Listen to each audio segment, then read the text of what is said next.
to Down Your Unders. Down Your Unders. Review and dissection of content from some of the sharpest minds in the game. Hosted by Adam Camilleri. Art of War.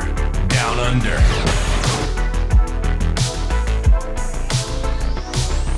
Hello everybody, all denizens of the warp and the veterans of the long war. Welcome to week 1 of our Chaos Space Marine Codex review. I am joined by the wonderful, the number one athlete in Australia, Mr. Matt Morosoli, who has won the ITC in Australia and Uprising. And have you played CSM at WTC yet?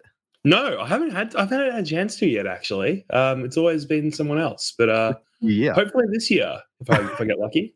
If you get lucky. I've got to fight. We got 5 CSM players on Team Australia this year, so I've got to fight my way out of the bag, mate. Wild. There's a lot of us who are probably gunning for it. Sounds like exactly what would happen in the warp. But we are here with this brand new codex. And of course, on part 1, we're going to be giving you as many of the detachments as we can get through in about 90 minutes, which we think should be at least 3 or 4 detachments. And those will be the first ones. And then we're going to get Mr. Matt Morosoli's top 3 data sheets or top 3 units going into this new codex for different archetypes, things he has his eye on, maybe top 5. We will see. But on part 2, we've got a bunch of listener questions. And if you want to get involved with that, you can come and hit us up over at Art of War Down Under over on Patreon. Get involved and ask away and get the things you want answered. But Matt, you do some coaching, my man. Time to plug your wares, especially seeing as you have a brand new spicy codex to discuss. Yeah, man. Do a bit of 40k coaching over at the AOWdu40k.com, whether you're after lists or something a little bit more long term, we sort of look at games and talk about goals and go over that, or even if you just want to book a bit of a one-off session to talk about an event or a list or whatever you got going on, you can find me over there. You can find me on the Art of War Discord as well. All that good stuff. Yeah, that's about it. Same plug as always. Yeah, it really is the same plug. But hot takes on this codex. Straight off the bat, this might be the best internally balanced codex that we have seen thus far, which is wild, seeing as we had Orcs literally like 2 weeks ago. That had already been the gold standard for internal balance. And this one might be another level above. Overall bustedness might not be the same at the absolute top level, but this is a top tier book by no stretch of the imagination, and with multiple builds that can absolutely freaking hang. How do you feel, mate? Yeah, look, I think there's obviously one really big winner, and even if we don't tell you what it is, when you hear us start talking about it, you're going to know which one it is. I think it's really good. I think that it's probably less brute power than just the Orc book has, but there's a lot more jank. I think it's also really fun. One of the things I was really worried about, the first few books that came out, right, I was like, oh, they've really pulled a lot of flavor out of these armies. Yeah. And look, we'll be honest, Custodes was a bit of a miss as well from that front, but the army looks really fun. And I actually can't wait to play it, not just for how much I want to go table people, but like I want to play it because it looks like it's going to be a lot of fun to play. Well, what is wild is that there's like 2 or 3 legitimate, well-rounded, all-comers, gladius style, take a bit of everything, and everything feels really good detachments. And then you have like 3 or 4 really good skew lists that if you wanted, I don't believe they're as good as those well-rounded gladius style ones, similar to the Space Marine book. They're all still really relevant. And should those units, get the right points, or should it be at the right meta and the right terrain formats and things like that, they can all pop off. And I think this is possibly the most exciting book we've had so far. And like I said, that sounds hilarious, seeing as I think I said exactly the same thing 2 weeks ago when I first opened up the Orc book. But this is like another level of excitement for me because everything's playable. And not all as good as each other, because that's just really hard to do. But the fear that I've had the most for 10th edition, and that we're going to have the Sisters of Battle issue, where you go an entire edition just playing Bloody Rose when you had like 6 or 7 different sub-factions to play. Chaos Space Marine players are not going to have that issue for the next minimum 2 years, which I think is really exciting. You're going to have lots of levers to pull and lots of different flavorful things to enjoy.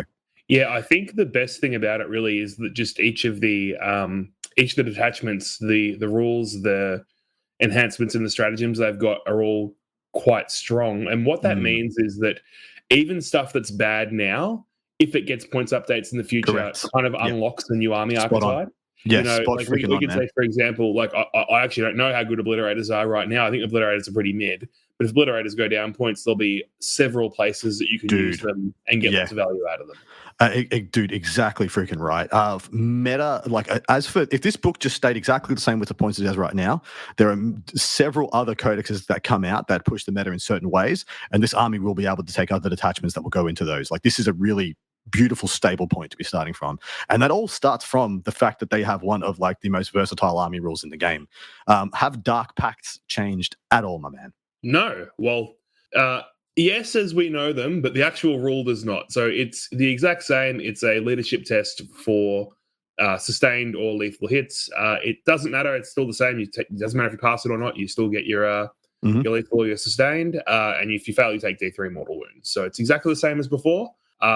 Just the marks of chaos have shifted into a single detachment. So you'll only get those if you're playing, I believe it's Packbound Zealots now. But otherwise, exactly the same. Fair. All right, jumping down to the first of our detachments, Veterans of the Long War. And this is so good because they named it Veterans of the Long War. And these are the guys that have been around since the Horus Heresy. And surprise, surprise, this is the most Space Marine-like, Adeptus Astartes detachment, because the detachment rule is Oath of Moment. It is study your command phase, select one unit from your opponent's army to be the focus of hatred, and you get full rerolls to hit against that target. Absolutely wild. Does this, the fact that you operate from a place of every unit in your army can just have sustained or lethal and then rerolls to hit is just a great baseline freaking power to start at. Do you think this is a big thing for CSM? Yeah, man, I think this is pretty good. It's obviously you're right when the army sort of operates by amplifying damage with lethal or sustained hits. Right, this is a really good way to trigger that more often. I think what this is going to do is this is really going to push units that have lethal or sustained on their data sheets into a place where you pick the other ones. You end up having both rules. Yep. And then you're triggering rerolls and you're sort of amplifying your damage that way. So this is kind of different to the I used to have crit fives with my Nurgle stuff in shooting or crit fives with my Slanesh stuff in combat, and then I'd get rerolls from Abaddon and I'd explode and do heaps of damage. This is kind of like the opposite, right? Where you take weapons that have sustained or weapons that have lethal already, then we add the other one via a dark pact, then we reroll, and it just explodes damage, right? This is I really want to kill that thing really hard. And it's a good rule. Spot on, and exactly one of the issues that CSM have struggled with is shooting damage outside the Forge Fiend and Obliterators when they were pointed, reasonably. You didn't really have shooting that really did anything, and Space Marines get by with like pretty mediocre shooting units. But Oath of Moment puts them OTT, puts them over the top, and enables them to do a bunch of stuff they wouldn't normally do. I think Space Marines can do that +1 due to the Dark Pack bonuses. But first of the enhancements is War Master's Gift. It's for a Chaos Lord model only. Each time the bearer makes an attack that targets your focus of hatred, and a modified wound roll of 5 scores a critical wound. So not a hit roll. So you're not proccing your army buff, more often. How do you feel about this one? It's obviously very good for a Chaos Lord, right? It means you get dev wounds on 5s and 6s. Yeah. It's obviously really good. Obviously, assuming you're taking the Thunderhammer, which is, absolutely, I believe, the only thing where this ever matters. Yeah, I think so. I really do think so, yeah. I think it's the only place where this ever comes up is if you take the Thunderhammer, the Demon Hammer, rather. And Chaos Lords are essentially an unchanged data sheet. So think back to when Chosen Chaos Lords are running around ruining your life. Well, this is just more mortal wounds from the from the Thunderhammer. So it's okay. I think I'd take it if I had some spare points, but I wouldn't necessarily be like putting it in my list as like the first thing and saying, I definitely want to spend more on my Chaos Lord. It's okay. Yeah. 15 points is what it'll cost you in the back of this book. And of course, as we always say, take the points in the back of the book as a grain of salt, as in something that is very changeable. There could be, a week 1 or week 2 FAQ for this book. So we'll see how we go. What's the next one? We've got Eager for Vengeance. This is a Heretic Astartes model excluding damned models. So there'll be a lot of these damned exclusions throughout this review. Basically, a bunch of cultist units have the damned keyword, and it basically prevents you from putting enhancements or using stratagems on cultist units when you don't want to, or when they don't want you to use them on cultist units. So we'll call that out a few times, but basically a Heretic Astartes model, that unit is eligible to charge in a turn in which it fell. Sorry, shoot and charge in a turn in which it fell back. When doing so, if you target your focus, I've butchered this completely. While doing so, each time that unit targets the focus of hatred, add 1 to the hit roll, And each time you select your focus of hatred as a charge target, add 1 to the charge roll. That's a bit of a mouthful. Essentially, it gives you fallback, shoot, and charge, +1 to hit and +1 to charge against your focus of hatred. So this is the, hey, we're in combat over here, but we want to go kill that thing. Let's get out of where we are and go kill that thing. It's pretty good. This is actually quite a versatile little thing, I think. I think so as well. 20 points is what it'll cost you, and I do think this is one that you will want to take.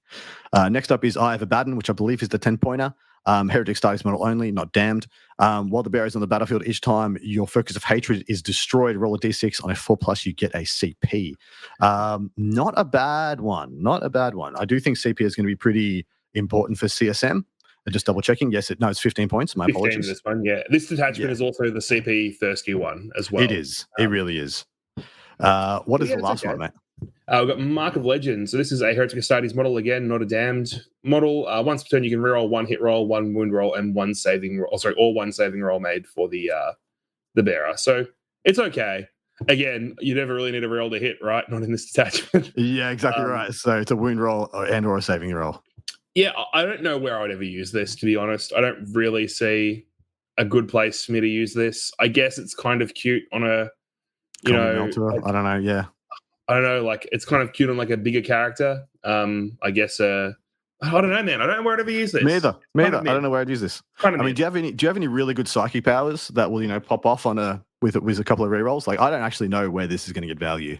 No, I don't think so either. Like, I guess re-rolling a wound on a Chaos Lord is pretty good, but most people are putting them in Legionaries now. So like, you already have re-rolled wounds against things and objectives. Correct. I guess it's like okay on like a Master of Executions as well, just the end, because you can get that precision wound. But I don't think you would.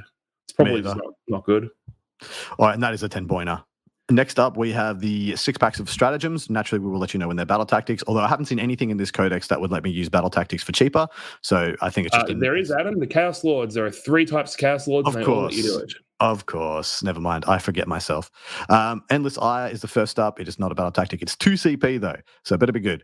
Any phase just after your focus of hatred is destroyed. 1 Heretic Astartes character unit from your army, and you select a unit within 12 of that character that is visible, and they become your focus of hatred. So you switch your Oath of Moment. So if you kill it in shooting, you can switch it straight away to another thing to kill it more better in combat.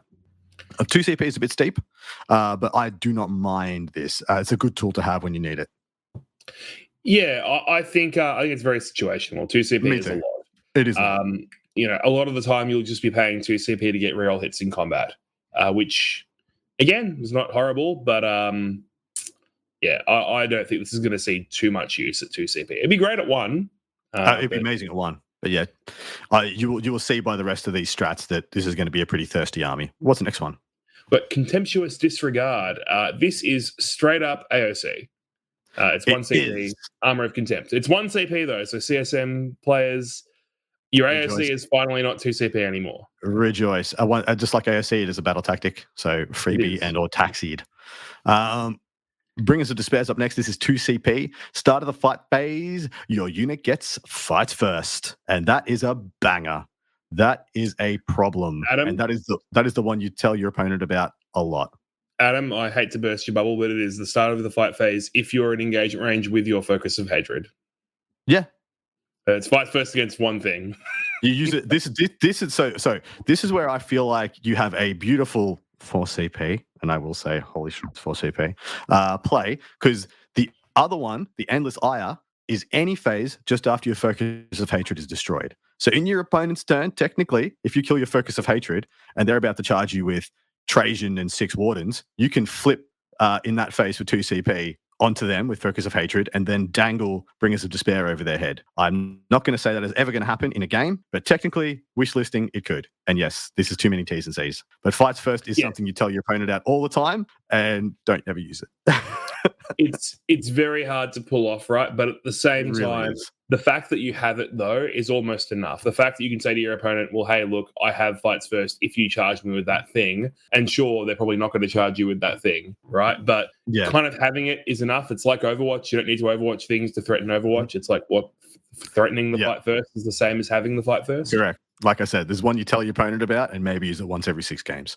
The fact there's no reason for this to be 2 CP and so confined Yeah. It should have just been 2 CP without any T's and C's. The T's and C's on this make me feel like it should be 1 CP, but here we are. I actually really would have liked this to have been 2 and like make it 1 if it's your focus of hatred in engagement. That's right. Or something like that. I think that would have been a really cool way to do this. But maybe they've realized that fights first on, big combat groups is a little bit aggressive. RIP Custodes. Yes, pour one out. Custodes taught them many things.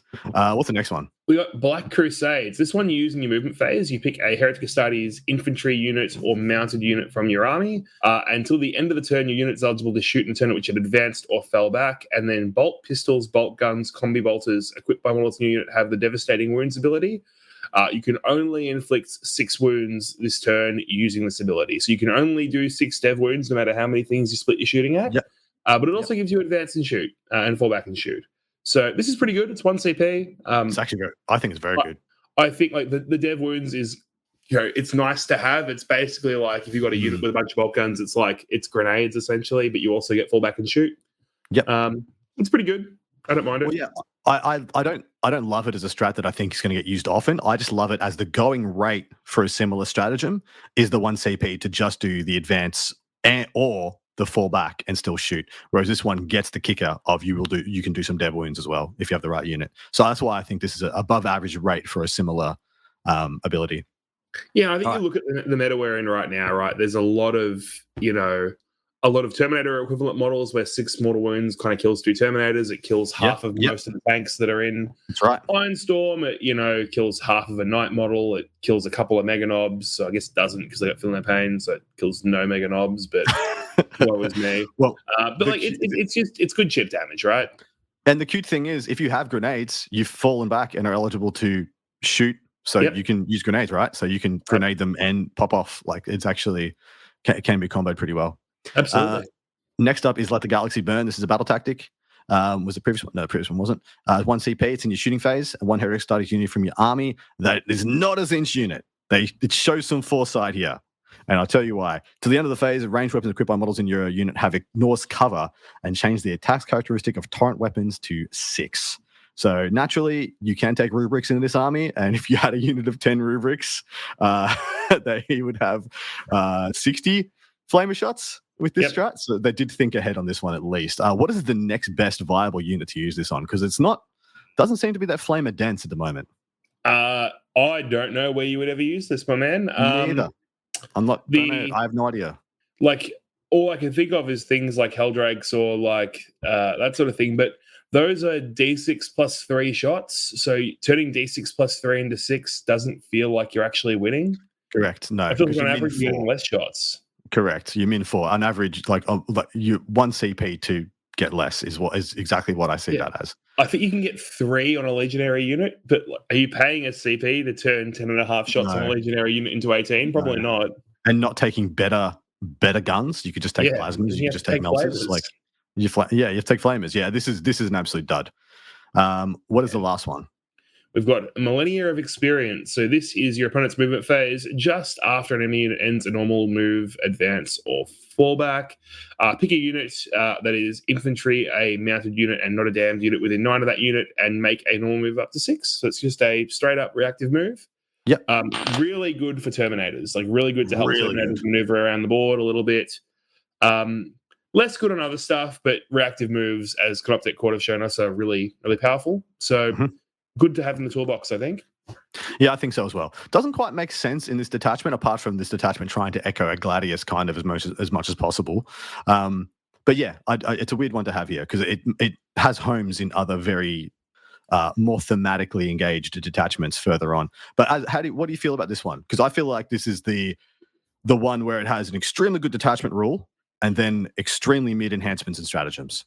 Yeah, I agree. I think this is really longing for a meta where we've got lots of points concentrated in big units. We really want to just blow one thing up a turn. I'm thinking probably more like the Wraith Knight, Imperial Knight meta, where there were lots of big things around.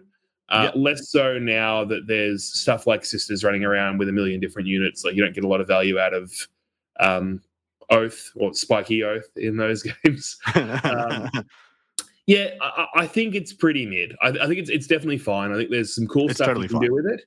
Yeah. And like you're not gonna feel like you're playing the game disadvantaged. Like, this is probably just as good as playing Index CSM. It is. But like there are some cool combos. When we get to data sheets, we'll talk about some of these cool combos. I've got one that for comes sure. to mind immediately. But it's okay. It's just okay. It's totally okay. Perfectly respectable detachment. Next up, we have the Deceptors or the Decepticons. The detachment rule is Master of Misdirection. So this is the Alpha Legion detachment. In the declare battle formation step, you can select a number of legionaries and is the keyword there, cultist mob units from your army. To the end of the battle, those units and any character units attached to them have the Infiltrator's ability. The maximum number is shown below, depending on the battle size. So Strike Force for a 2,000-point game. 3 units of legionaries and 3 units of cultists get infiltrate. So 6 units of your army get to infiltrate in this detachment. That is a house. That is nuts in a lot of ways. And this may be the put them in cultist jail detachment. How do you feel about it?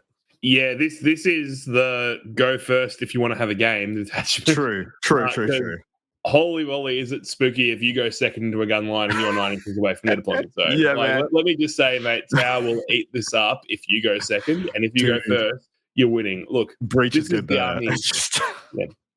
This is the army you give your relatively new friend when you go play a team event with them, and you say, "Just go first, man. Please just go first." Yeah. It's really cool. I really like it. I really like this attachment as a whole. I think the army rule is very fun.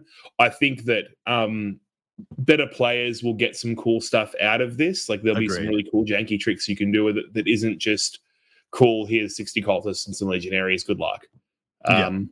It's very cool. I think it's really cool. I think I think this will find much more of a home in locking down the backfield. So locking down the midfield really early, doing your scoring, much akin to I suppose much akin to some of the Tyranid builds at the moment, where you just lock down primary and then hope you have models left at the end. But the first of these enhancements is freaking amazing and hilarious.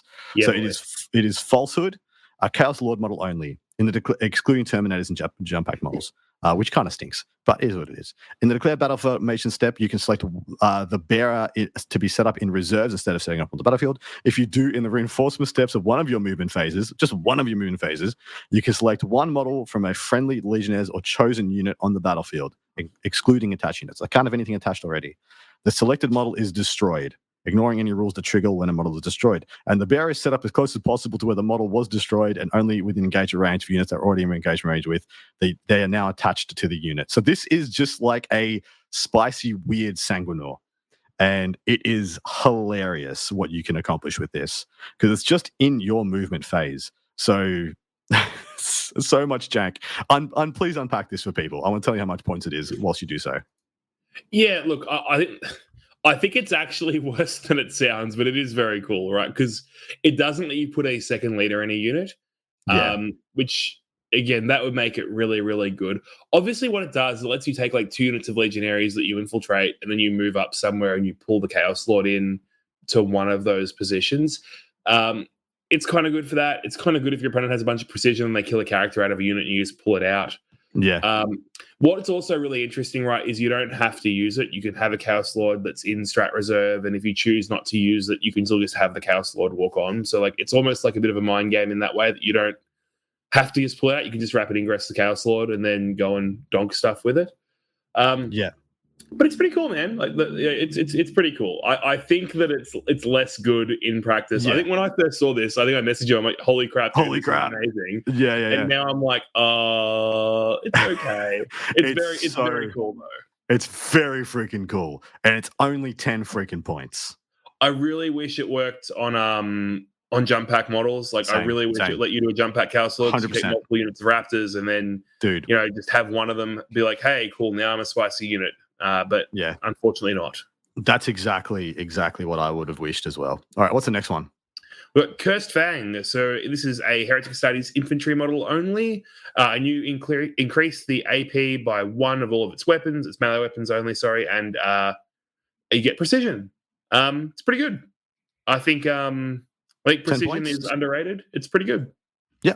Plus AP and precision, I think is pretty cute. And I think, seeing as we now know that Canoptic Wraith bullshit is here to is here to stay, this goes up a tier, I think, for me. Well, the AP almost never matters because the Technomancers are such dorks. But still, precision for free is great, right? It's like great. you pay a few points now and you don't spend the CP on precision later on. It also means it opens up double precision too, because it opens up doing 2 in 1 turn, which is really nice. And 100%. It's only 10 points. Like absolutely cheap as chips. This is definitely what you spend your 10 points on if you have it spare. Yeah. Shroud of Obfuscation and Soul Link. Soul Link is the 5-pointer. Shroud is the 15. Just while I'm here, and Shroud is Lone Op and Stealth. Very good. Very good. This may be the place where you take Cypher in this list, so you can have double Lone Ops, and just be here is this front wall of freaking nonsense for you to chew through, while I have 2 Lone Ops on home objectives, just kind of racking up points. Where do you think this finds a home though? Like what character? It's probably just a Chaos Lord, man. It's probably just I agree. Smashy dude. Like, you could argue that it's a jump pack Chaos Lord, so you have a bit more maneuverability. You could argue that it's like a Terminator Chaos Lord who's really tough, so even if they can shoot him, he's half damage. But like, I think just the vanilla Chaos Lord, being Lone Op is pretty good. I think this is very good. I think most armies want to have a Lone Op if they can, and this lets you have a customizable Lone Op option. So I think it's very good. What's the last one? We've got Soul Link. So this is a Heretic Astartes infantry model. Start your command phase, you can select one other Heretic Astartes infantry character model from your army, excluding epic heroes. Until the start of your command phase, the bearer gains the psychic keyword and replace the bearer's detachment ability with the data sheet ability of the character you selected. Kind of a mouthful here, but basically you pick another character, and then you replace your character, the one with the enhancement, with the data sheet ability of that character. Yeah. So take the cheapest character you can, and then every turn it gets to be another character in your army for that turn. Yeah. So I think the obvious place this is good is like copying a Master of Executions for the real hits and real wounds below half. Yeah. That seems really good. That's kind of the best option I could think of. Now that I'm thinking about it, I'm actually going to have a super quick scroll because I've got a feeling this works on jump pack Chaos Lords that have the very cute uppy downy. And if that's the case, it's very, very good. I didn't even notice that before. I actually think this is quietly the best one. If you have enough character diversity that this guy can flex. And also, we need at some point, probably in part 2, we'll have a little scroll through the points of all the characters. Find the cheapest one because it doesn't matter how much points this guy costs because he's going to be whichever one you want him to be. So it might as well be the cheapest one. For sure. There's probably a world where you want to flex like 2 different options. And you can copy the Terminator Sorcerer for the +1 AP for shooting buff and get it somewhere else. Like there's some cool options here for sure. Yeah, I think there's some cool stuff. It's very cute either way. First of the stratagems is Detonator. It's essentially just like 1 CP. Your thing that has Deadly Demise that just died does explode. It's the auto explode. And that's all there is to it. 1 CP, really cute. 18 inches of a Heretic Astartes character model is the only term and condition here. But seeing as a lot of the time Chaos Space Marines are punching things to death, this isn't as good as it sounds. Even though it's going to be an absolute bundle of joy when you do pop it off. But a lot of the time you're going to be choosing whether or not you're going to explode something in your face. Yeah, man, as someone who had 2 Chaos Knights blow up in my army, dude, cost you a game. Yeah. And I took 18 damage from 2 Knights blowing up in a game last weekend. I will say this is quite good. I think this is actually quite a good stratagem. Yeah, I agree. I think it's so freaking fun as well. What's the next one? I was saying, man, you think about like Ironstorm, right, with all the Tech Marines babysitting tanks. Yes. Only got to kill 2, and the Tech Marine's probably dead. I think it's pretty good.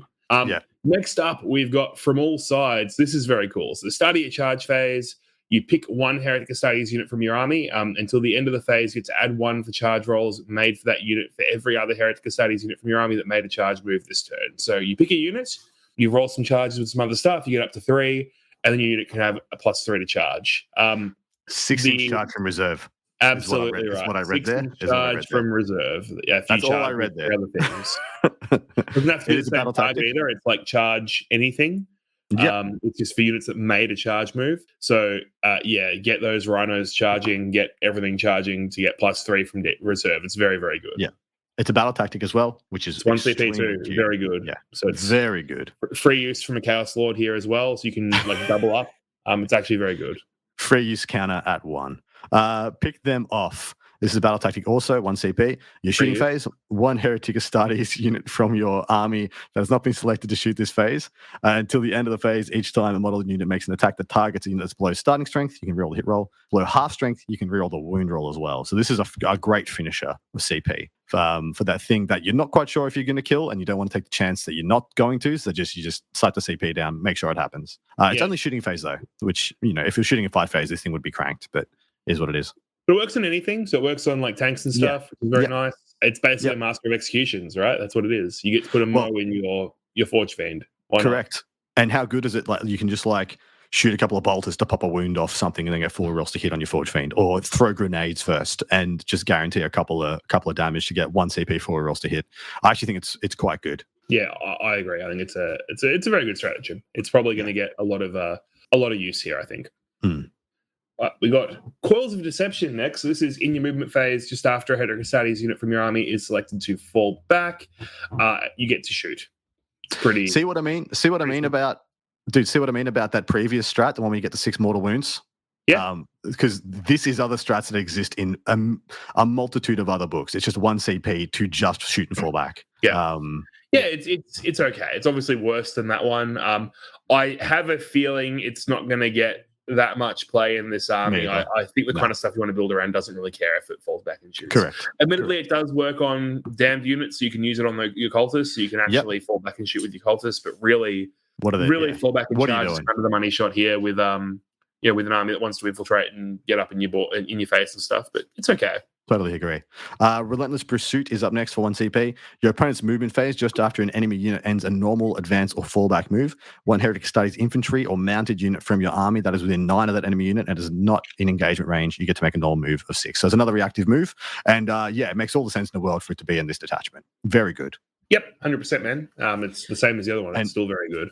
Why it's better in this one is because, of course, you're going to infiltrate a buttload of stuff up in front of them, and then you want the option to go and close the distance and close them off even more, or you wanted the option to completely back off and make the charges harder. Yeah, man. And then the final one we have is Scrambled Coordinates. This is the one that's going to make every single Gene Occult player cry.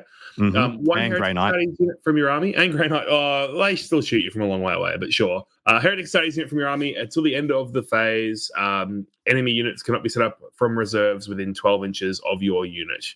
You turn an entire unit of 20 cultists plus a Dark Commune, so a 25 model unit, into infiltrators. Yep, the whole board's gone. Block the whole board from getting deep struck on. It's very cool. Whole board deleted. This is a genuine world where you can stop reserves coming in. Yeah, this is a bread and butter. This is something you should be planning to use. Man, people who just take you play against the Vanguard Space Marine player, the one of them that's still running it, and you're like, you sure you want to take your Centurions off the table? Yep. They ain't coming back. They're gone. See you later, mate. In reserve and dead.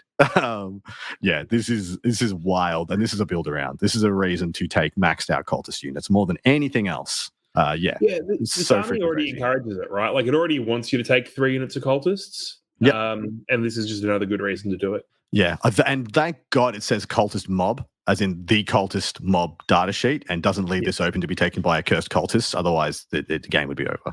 We'll talk about a cursed cultist at some point.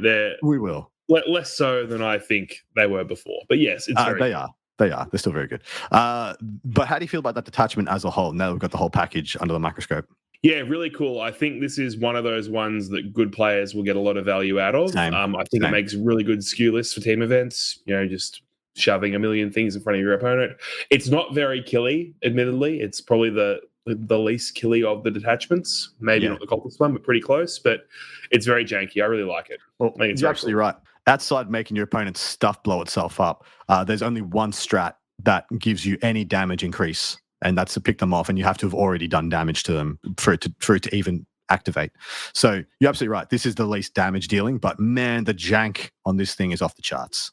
And if you, like you said, if you're a good enough player, this can win GTs. I think pretty easily. I think good players on this army will win GTs. Yeah, for sure. The next one, the my Renegade boys. Raiders My boys. are the best detachment in the book. I think we're think both so. decided. I think so as well. It's just so funny. It's not the Black Legion or any of the legions. It's the rabble. The rabble are, waving the flag. But the detachment rule is Raiders and Reavers. Range weapons equipped by heretic starters modeled from your army have the assault ability.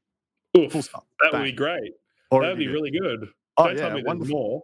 Oh, but wait, there's more. The stake knives. There's more. Heretic starters modeled from your army that make attacks that target a unit within range of an objective marker improve the armor penetration characteristic of that attack by 1. Whoa, Holy no crap. way.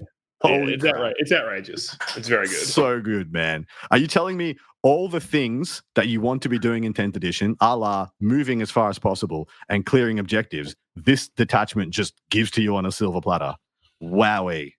Yeah, this might be one of the best, just detachment rules that's been printed so far. It's the fact that everything can advance in action now. Everything can advance to get more range out of transports to shoot things. So all your shooting units get more range. Even your tanks get more range. You can hide more easily because you have minimum it's minimum 1 inch more of movement on all of your shooting platforms, right? So it's really good for that. And then the entire game is kill stuff off objectives, put your models on objectives. So having more damage against things on objectives is great. This is just like a banger MSU army is just going to reach so much higher than any of your data and any of the data sheets say that it should. And I got to tell you, the rest of this detachment is just as good as this ability. It does not slow down. It does not. Despot's Claim is the first of the enhancements. Heretic Start is model only. At the start of your command phase, if the bearer is on the battlefield, roll a d6, adding 1 to the result if the bearer is wholly within 12 of your opponent's deployment zone on a 5+ you gain a CP. Might be the worst one. It's mid. Yeah, it's okay. It's okay. We've got Dread Reaver next. So this is a Heretic Studies model. Each time the bearer makes a melee attack, if the bearer is wholly within 12 of your opponent's deployment zone, you can reroll the hit and wound roll. Again, it's also kind of mid. I will explain why when we get to the stratagems. This is kind of not needed. But on like a Disco Lord or something bigger, it might be okay. I don't know. Maybe even on a Chaos Lord unit, it's all right, just so the Chaos Lord gets reroll wounds with dev wounds if it's fighting something near your opponent's deployment zone. But that's pretty much what I thought was the best option. Just cheap. I guess in Hammer and Anvil, it's half the board, right? These are both 15 points, by the way, for those first two. Despot's Claim and Dread Reaver. Next up is Mark of the Hound. Oof. This is great. So good. Heretic Studies model only. Models in the bearer's unit have Scout 6. Just gas. Yeah, this is the best one. It's so good, man. What do you take it on? Probably a Chaos Lord or a Master of Executions in 10 Legionaries in a Rhino. So unlike Deceptors where they get infiltrate, you can't infiltrate a transport, but you can scout a transport. So this lets you scout a transport. Even if you start a small unit in the transport, scout the transport up into a safe place on the board where it can't be shot turn 1 to stage up from. It not only increases your threat range, but it lets you stage transport somewhere safely to re-rack it for the following turn. This is an auto-include in, I think, almost all armies. 25 points and worth every penny. And last one is 20 points. Tell us about it. This is the Tyrant's Leash, so you can reroll advanced rolls made for the unit, and you're eligible to shoot in a turn in which you fall back. This is situationally really good. If you're taking units that can advance and charge, it's excellent. Now, there's a stratagem that allows that, and I won't spoil too much, but because of that makes it even better. Agreed. And it also means that you can shoot when you fall back. So, it means not necessarily you're not going to put it on something that's going to do damage in shooting, but you'll have the ability to fall back and do an action, which is kind of again, nice to have. So this is pretty good. This is probably not an auto-include. It's 20 points, I believe. So it is. It's probably not worth that unless you really have the points sitting around. I'd be looking for another unit of cultists or something before I took this, honestly. But it's okay. It's okay. Mark of the Hound, absolute banger. Tyrant's Leech is good. Dread Reaver is fine. Despot's Claim, not saying it. What is the first? So the first of stratagems is unfailingly obdurate. Obdurate? Is that even a word? I think they made that one up. They're fluffing with us. It's a battle tactic 1 CP. Your opponent's shooting phase or the fight phase just after enemy has selected its targets. It's at the moment. AOC. That one. It's AOC. It's armor It's not Earth at the moment. Yeah, oh, please jeez. be worried. It's not Earth at the moment. I said the wrong one. It's Armor Contempt. The other ubiquitous Space Marine thing that they all get. Armor Contempt, which makes it into its second detachment here. 1 CP still. Oh, yeah. Still a battle tactic, still free use at times. This is freaking great to have in this detachment. Yeah. What's the next one? I'm going to spoil this. There are 5 excellent stratagems. There's Insanely one that's good strats. but there are 5 excellent stratagems. This is one of them. This army loves AOC. Armies that want legionaries and chosen and stuff like that love AOC. It's great. Then we've got Scour and Seize. Now, this is not the best one, but it's my favorite one because it's amazing. 1 Heretic Astartes unit from your army has not been selected to fight, so it's a fight phase only stratagem. Until the end of the phase, each time a model in your unit makes an attack, you have the precision ability when you're targeting things on objective markers. Amazing. Yeah, almost like this army wants to kill things on objective markers. On objectives. Right? Who would have thought? 1 CP and it's everything. It's literally anything in the book. Yes. It doesn't exclude anything. It's very good. This is an incredible stratagem. It's a 1 CP battle tactic as well. Very good. Next up is Opportunistic Raiders, 1 CP. It's the end of the fight phase. 1 Heretic Astartes unit from your army that it was eligible to fight this phase. And this thing is nuts. If your opponent is not within engagement range of 1 or more of your units, it can make a normal move of up to 6 or up to 12 if it's a mounted unit. Otherwise, your unit can make a fallback move. It can embark in transport if it's disembarked that turn. But end of the fight phase, just move away at a minimum if you are still in combat, or just make a free move of 6 or 12, depending on the unit. This is really good for 1 CP. So this is, in my opinion, the most broken thing in the entire book. Agreed. So first reason is it's the fight phase, so it's either player's turn.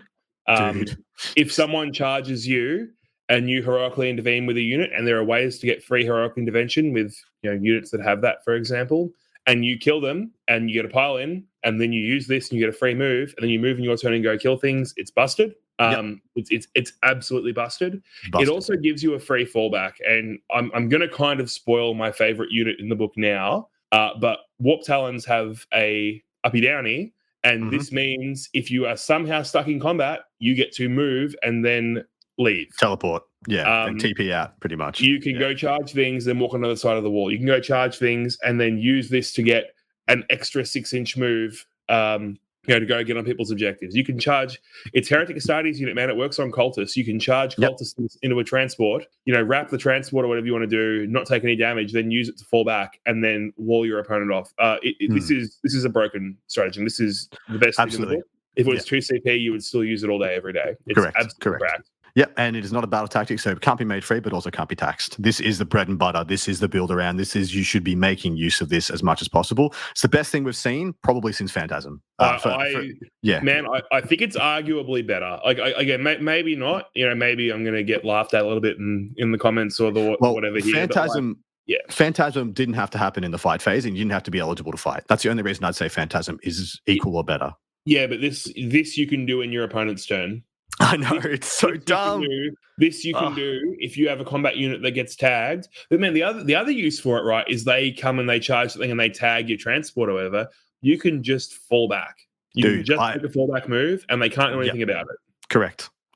You can cycle units through rhinos in your opponent's turn, because it's you can get one unit out, fight with 2 units, one goes back in, and then cycle all around, just keep dumping him in and out of the rhinos. You can, someone's got a unit of infiltrators out there, you charge them with a unit of 3 bikes and 5 legionaries. The legionaries kill them. Those bikes were technically eligible to fight, and they just move 12 inches.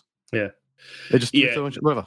There's so much depth to what you can do with this stratagem. It's actually outrageous. It's brain bending. You bomb charges and you fight things, and then you pile in, and then you move, and it's like, cool, all of a sudden you didn't have that objective that was 30 inches away from you, but you kind of do now. It's I think this stratagem is one of the best things in the book, if not the best thing in the book. Yeah, it would be hard to contend, but there are some contenders. What's the next strat? Warp charged engines. We've probably got the worst stratagem in this detachment coming up next. This is an auto advance 6 for Heretic Astartes transports or mounted units from your army. It's not very good. It doesn't really do a lot. I guess it's kind of cool if you really need your rhino to get somewhere late in the game to score something. Well, you do get to advance and shoot. So if you want to guarantee you make it past an angle to pick up a problem unit, this can give it to you because you already have advance and shoot. And the other reason I like it is that it will get around earth shakers and slowing mechanisms because you don't roll. You add the 6. You know what? I actually hadn't even thought of the assault thing. It's less bad than I thought it was. So it is less bad. Yeah. It's still not good, but it's less bad. Ruinous Raid is up next. It's a battle tactic, so free use up to 4 on the free use count. 1 CP. It's in your shooting phase or the fight phase. 1 heretic studies unit from your army that disembarks from a transport this turn and has not been selected to shoot or fight. Until the end of the phase, each time model unit makes an attack, if the target of the attack is in the range of an objective marker, you can re-roll the hit roll and you can re-roll the wound roll for 1 CP. That's pretty good. Really? Do you think that's good? A free use 4 rerolls to hit and wound. Do you think that's good? Yeah, I think it's pretty good. I think it's freaking busted. Yeah, man.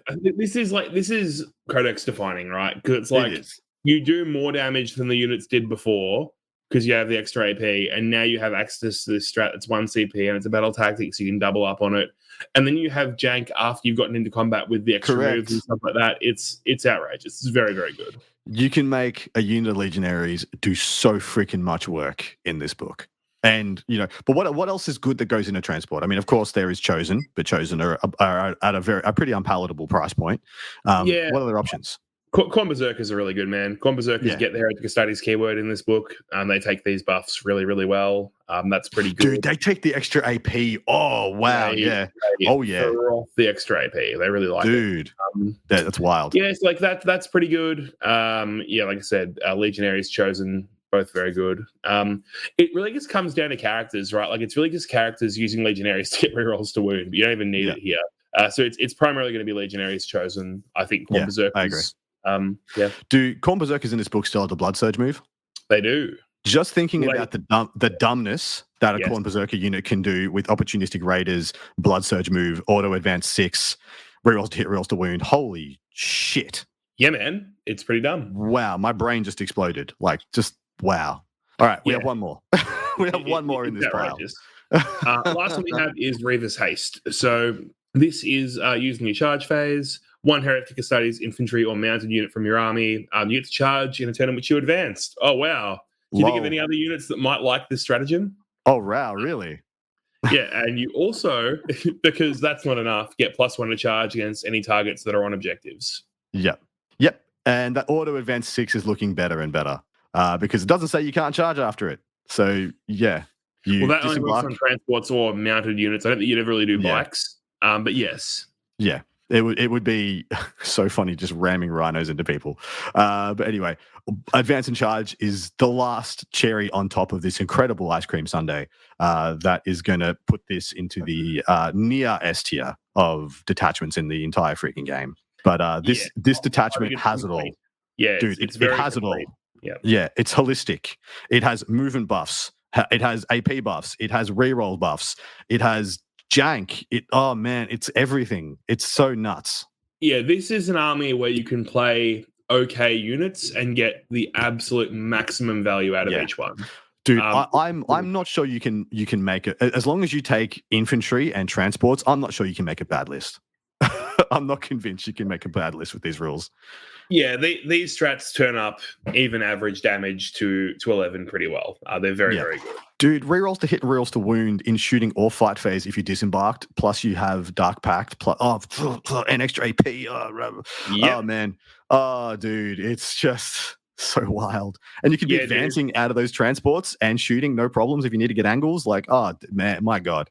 Yeah, so things like Havocs and Rhinos with reroll hits and wounds on 4 las cannons with +1 AP and assault and reroll hits and wounds, they kind of kill tanks. Can Havocs go in Rhinos? Certainly can. Oh, spice. Such spice.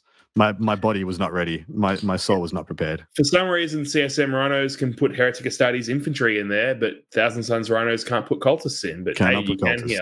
Yep. All right. We have one more detachment to do on today's episode, and then we're going to talk some data sheets, first of which are probably going to be Warp Talons. This is the Dread Talons detachment. What a coincidence. So this is your Pseudo Night Lords, and this is Terror Descends. So they pretty much just get the Chaos Knight. Aura of Terror. In the Battle Shock step of your opponent's command phase, if an enemy unit is below starting strength and within 12 of one more Heretic Astartes unit from your army, they must take a Battle Shock test. and each time an enemy unit within 12 of one or more Hero Astartes units from your army takes a battle shock test, subtract 1. So exactly the same as Aura of Terror. Yeah, very solid. It's quite good. I think as someone who's played a lot of Chaos Knights, the leadership stuff doesn't always come up, but when it does, it actually matters. Yeah, I think it's really good. I think it's really good. Yeah, I think it is. I think it's totally fine. Especially, well, I actually kind of think it's better here than it is on Chaos Knights, because there are way more data sheets in this book that can take advantage of it. Whereas Chaos Knights, you're just like, that was nice, cool. I'll min max, and you'll be harder to hit me and stuff. It's also really easy to stack here too, right? Yeah, that's what I mean. That's what I mean. You can still bring a Poxbringer in for -1 with a Sloppy Bile Pipe and force battle shock tests, and there are data sheets that have -1 leadership on their data sheet in an aura. So there's some ways to do it.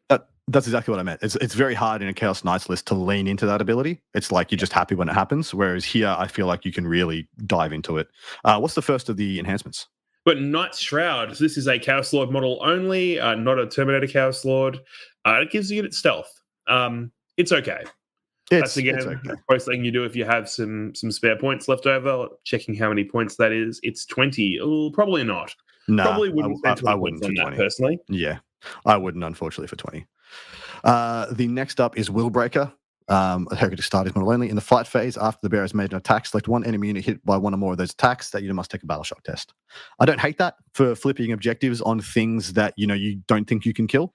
So you don't have to have dealt a wound. You just have to have hit. And seeing as you hit on 2s with most of your chaos characters, it's not a bad thing to force on people, and they will 100% be at -1.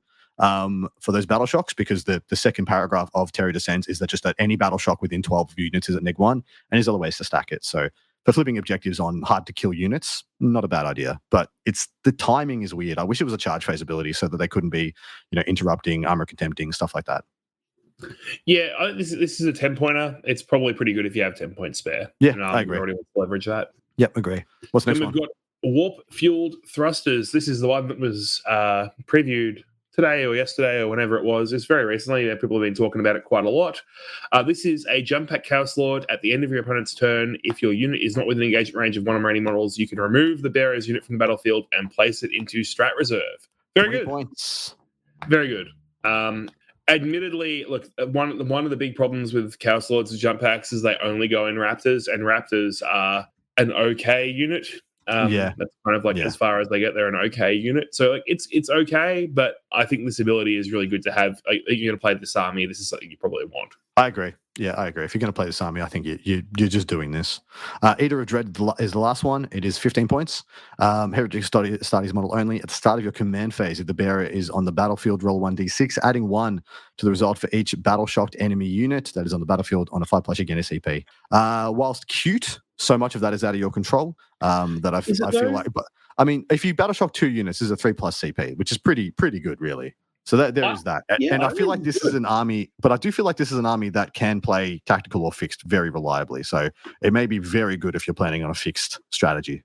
Yeah, well, we'll talk about the stratagems in a sec, but it does include a 3-inch deep strike. So, man, I think that's actually quite good. I think it might even be the best one, which is kind of sad that it's just a CP regen. How much? 15 or 15 maybe. Yeah, I don't know. I don't hate it, man. I think. Yeah, I don't hate it.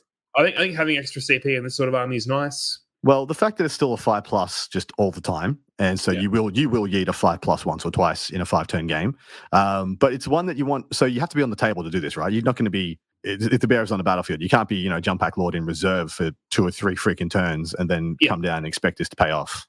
Yeah, but this army will still have characters that aren't jump pack. Yeah, for sure. We still have legionaries and Moes and characters and Chaos Lords and stuff. So I think it's okay. I think this when we talk about the strats, a lot of these are activated by battle shock, and you really want to be using them pretty frequently. So I think any way to get more CP is pretty is pretty nice. You got to go hard. There's no way to play this detachment and not go hard for the battle shocks. It's the only way this thing is going to work.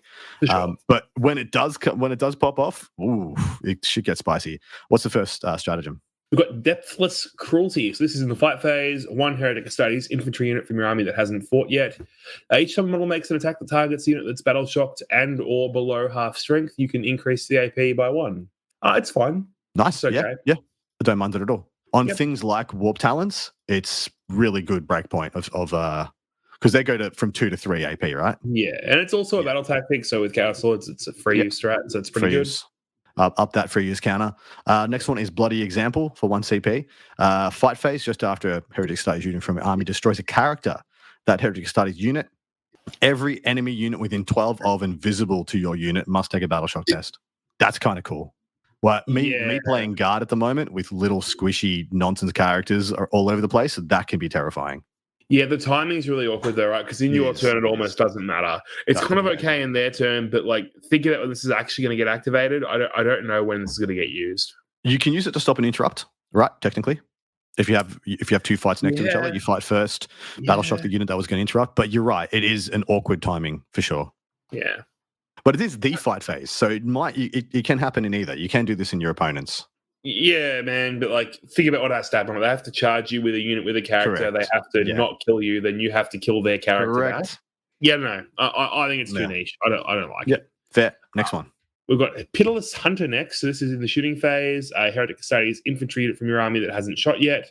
Each time you make an attack that targets units of battle shocked or below half strength, you can reroll the hit and wound roll. So almost word for word the same as what I did before, except it's reroll hits and wounds in shooting and not +1 AP in combat. Again, pretty good. Wish it was the other way around. Wish it was the extra AP in shooting and rerolls hits and wounds in combat. But here we are. It's okay. Again, it's fine. Like it's one of those things. Like, what shooting units are you really going to be using this on? Like legionaries? Well, it has to be infantry, right? So it's not even. You're not going to have havocs. Yeah, it's pretty okay. But like, you don't really have the units that want to activate this. I don't think. Correct. Yeah, I think that one's a little awkward for me. Next up is Relentless Terror, 1 CP. It's in your movement phase just after a Heretic Studies unit from your army. Just after Heretic Studies infantry unit from your army falls back. That unit is eligible to declare a charge. 1 CP, good. Fall back and charge. Very good. Very good for this army, I think. Yeah, I really like that. I think it's probably, again, it's one of those things you sort of build around. You just want to have stuff that can go and fight things and tag things and then fall back and charge again. It's very good. Straight up, my battle plan versus this would be to empty my transports and ram them with the transports. Just keep all the battle shock nonsense off my objectives, and this gets you around that nicely. 100%, man. Then we've got Screaming Descent. This is for a Heretic Studies jump pack unit. And it's in the reinforced specific movement phase from the second battle round onwards for some reason. I don't know why it has to specify that, but it is a 3-inch deep strike that then allows you to cause a battle shock test on one unit within 6. Are we getting bonuses? We're getting like the gravy to our delicious meal of 3-inch deep strike. Is this where we're at right now? 1 CP 3-inch deep strike is not good enough. Is not the good enough going rate anymore. They have to have steak knives and have to have more. I'm incredulous that they get a bonus on this as well. But it's so good. It's so good. Right? It has to be Raptors. Like it has to be Raptors. It's okay for like secondary play and stuff like that, and it's okay for denying objectives and stuff like that. But it's kind of not very useful otherwise. What are you going to do? Deliver 2 multi-guns? Well, the idea here is that you deep strike within 3 of a problem unit, and then you battle shock them, which activates all your stratagem use. It then activates all the strats and stuff. That's obviously the idea, right? But I'm not sure if it actually plays out. Me either. That way. I do love the idea that you have units lined up to go clear this objective or go in this other direction, and so you deep strike your Raptors and see if you battle shock them, and then if you battle shock them, you don't need to go and kill them. You've already flipped the objective, and you can go do other stuff. I like that aspect of it. Merciless Pursuit is our last one. 1 CP. At the end of your opponent's movement phase, 1 Heretic Studies infantry unit from your army that is not within engagement range of 1 or more enemy units. Select 1 enemy unit that fell back this turn and is within 6 of your unit. Your unit can declare a charge as if it was your charge phase. When doing so, you can only select that enemy unit. Note that even if this charge is successful, your unit does not receive any charge bonuses. But this is the best stratagem in this book. And in this detachment. Like, this is the build around. This is the plan around. They try and fall back, and you just freaking charge them again. You lock them back up. I love this strat. I think it's fantastic. Yeah, this is really good. I really like this one too. Obviously, the problem is that most things move 6. So if they fall back straight away from you, they're not going to end within 6. You have to be really precise with how you like charge things. You get around like slightly behind the back of them, just to make sure they can't do that. But yeah, this is really good. It's really, really good. I can think of so many case points. But once again, this is the one you tell your opponent about every turn and mess with their brain. Because you don't want to gotcha it with them. You'd rather use it as a cudgel to beat them over the head with. Be like, you sure you want to fall back? Can you fall back? You're going to fall back? And just, make them panic. But yeah, fantastic. As for the detachment as a whole, it's cute, it's janky, but I'm not sure I can say it's powerful. I think it's good, man. I actually really like it. I think I really like it as I well. think the Battleshock plays are underrated. Yeah, I think the Battleshock plays are good. And once again, this army plays in such a way you don't actually need to kill anything to win games with this army. If you just stack enough Battleshocks and flip enough objectives, you can just win by 20 points, and there's nothing they can do about it. Which I love. I love that for Chaos. I think that's such a cool play style that people can lean into. And of course, everything we're saying right now about it not being powerful, it still falls back on Dark Pact, which is an extremely good damage modifier. So I do not think this is a bad detachment by any stretch of the imagination. It's just when you have this next to the previous one, you're like, wow, did this one have to follow that one? Because if this one was next to the Decepticons, it would look so fun and spicy. Yeah, for sure, man. I think this is really good. Like, I genuinely, I think this is quite, quietly, one of the top three. That's big. That's a big call. There is some, that's a big call. And we may be able to back that up because, of course, when we get to the end of next week's episode, we're going to rank these bad boys. We're going to put them in order from how powerful we think they are. We've already told you about number 1, but I think 2 through 8 are up for debate. We're doing a tier list. How good! I can't wait to do a tier list. I know. We're just going to rank them over on part 2. It's going to be one of the things that we do. But on that note, we are done with the detachments, and we're going to move over to discussing some of the notable data sheets that Mr. Matt Morosoli thinks you are going to see. You're going to need to know about coming into this new Chaos Space Marine meta. Where do you want to take us first, mate? You can pick. Oh, we'll go with 5. You got 2 characters and then 3 units you can pick. Okay, what are we going to do? We're going to do characters first, or we want to do units first? Characters first. We'll just do it. All right. So I think personally, the humble master of executions is going to hit your table everywhere. He's going to be in lots of units, lots of different armies. Having access to a character that just gives reroll hits in an army that has Dark Pacts is really, really good. So Master of Executions is essentially unchanged. I believe he's almost exactly unchanged. It's reroll hits against things that are below starting strength and reroll wounds against things that are below half strength. Really easy to activate with grenades, really easy to get something below starting strength. So you can always essentially do it.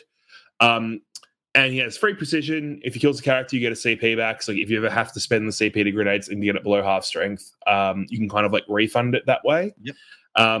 I think he is an incredible, buff for the units that he goes into. He goes into Chosen and Legionaries. He could also double up in a Legionary unit. So you can have a Chaos Lord and a Master of Execution in a single Legionary or Chosen unit. I think he's really well-rounded for 70-odd points, whatever he costs these days. I think he really amplifies the damage. And look, most of my ideas are around the Renegade Raiders detachment. As we've discussed, it's kind of the best one.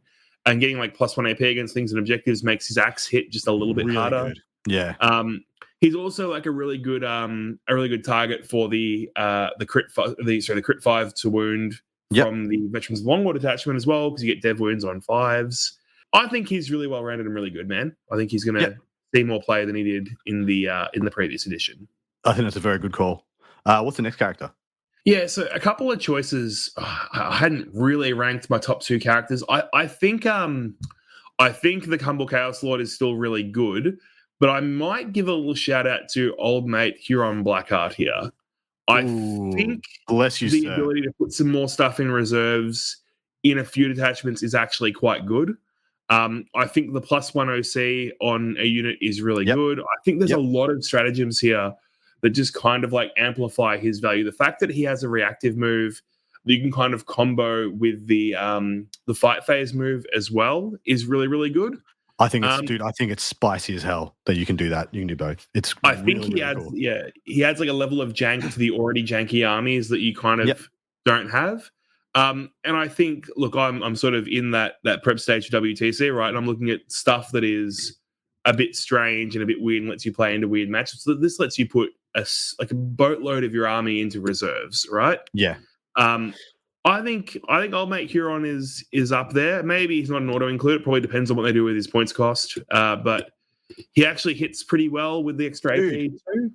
He's you get both weapons when he attacks, or just one? Yep. You pick one, but yeah. Yeah, so he has a sweep. He has a pretty relevant sweep, especially when it goes to AP3. Yeah, for sure, man.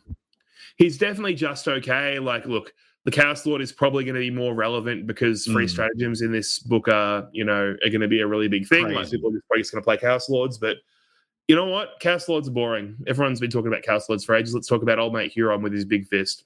Yep, I love it. I think I love that you picked him. Thank you for your service. You're welcome.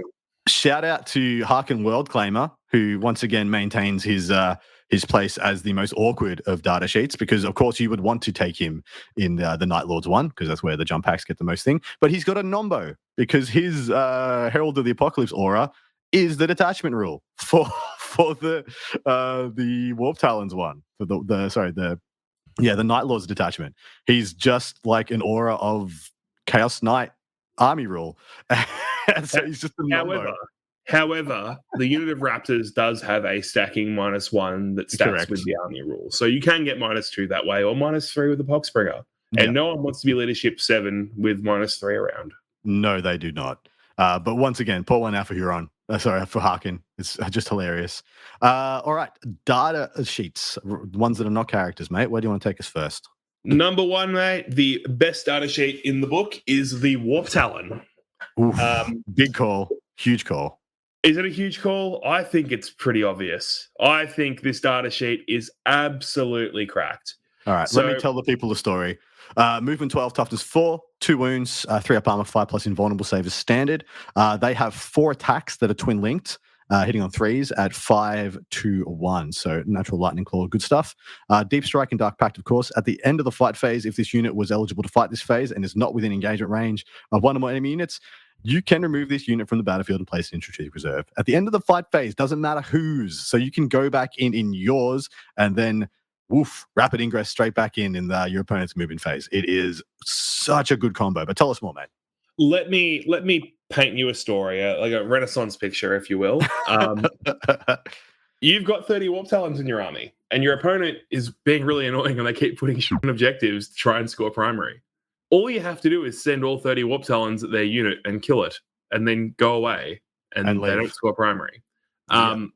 These units hit really hard. Like the profile's a bit deceiving, right? It's like 5-2-1 doesn't sound that good, but 5-2-1 with Dark Pacts and Twin Linked, AP3 in Renegade Raiders if you're hitting something on an objective. Yeah. Access to reels to hit as well. Yeah, like do the math. A lot of the time you'll kill more than you think. I'm pretty sure 10 of these kill like a Dread Knight most of the time. Maybe not through AOC, but AP3 on objectives. AOC doesn't matter. Damage is outrageous, and then you just go up into reserves and you rapid ingress and you do it again the next turn. Yep. The most busted part of this, man, is absolutely the fact that the stratagem that lets you move in the fight phase is end of fight phase. You go and you can charge and you can beat something up.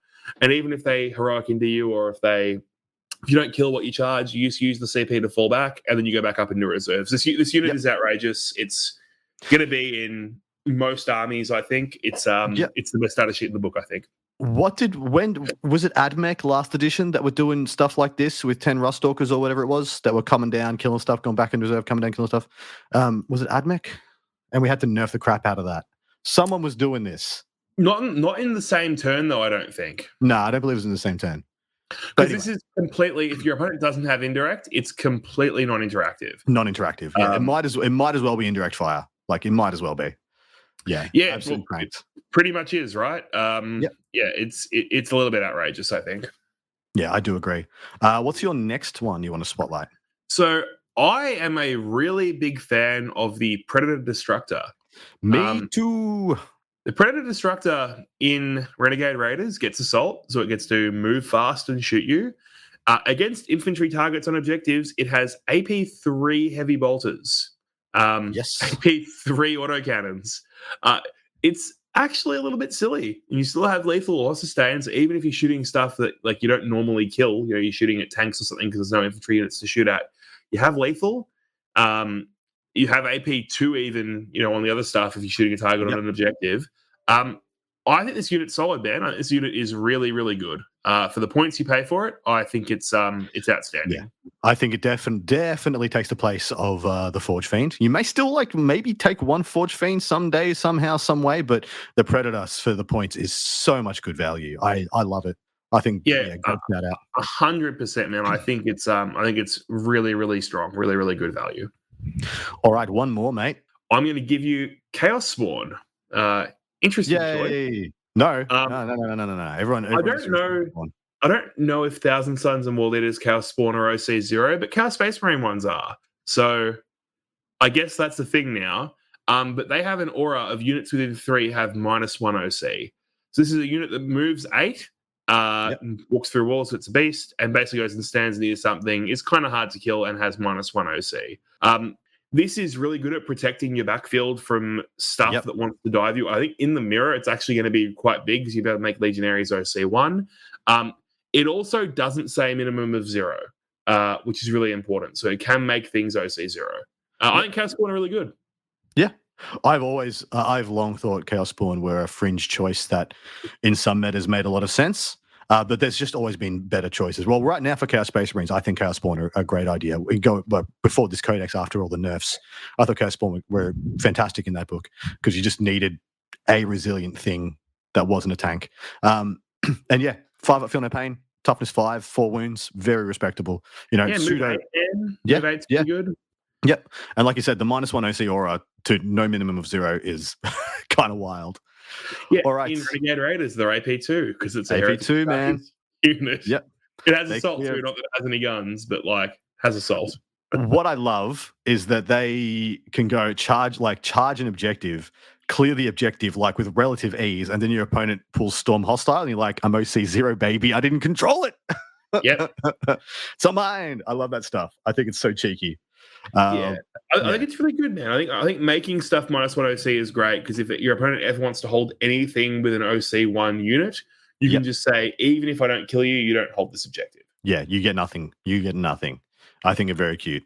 All right, we're going to close it off on that note. I've got next week's episode with Matt as well, so we're not going to do our rankings and ratings, as in how good we think this book is. I think that is very clear, but we will do how happy you are with it, mate, out of 10. 11. This might be the best Chaos Space Marine Codex we've seen. That's a big. So. It's a big call outside I can't remember if it was the 3rd edition or the 4th edition one, where it was just so nuts, amazing. But this is, I think this is easily the deepest Chaos Space Marine Codex they've had. Yeah, look, I think it's the most fun. I haven't played games with it yet because I've only really been looking at it for the last 36 hours. But it's the most fun, I think. I can't wait to play it. And I actually can't wait, not just the Renegade Raiders, I can't wait to play several detachments because they all look like they're lots of fun. Yeah. So I think it's in a really good spot, man. And dude, that's my favorite thing about it. Everyone I've talked to about this one has been I think this one is the best, but man, I want to play these 3 or 4. I want to do this list and this one, this other list in the same one. It's just gotten people so excited, and that's all we freaking want. Yeah. So good, dude. So freaking good. So on that note, we're going to go and record part 2. Hopefully you guys will join us over there at Patreon at AOWdu Down Under. Going to answer a bunch of listener questions. And then we might write a list or 2 or just we'll wax lyrical about some of the best and brightest things in this book. Hopefully see you there, mate. Matt, Thank you very much for joining us. You're an absolute champion. Really appreciate you. And see you over there. Bye.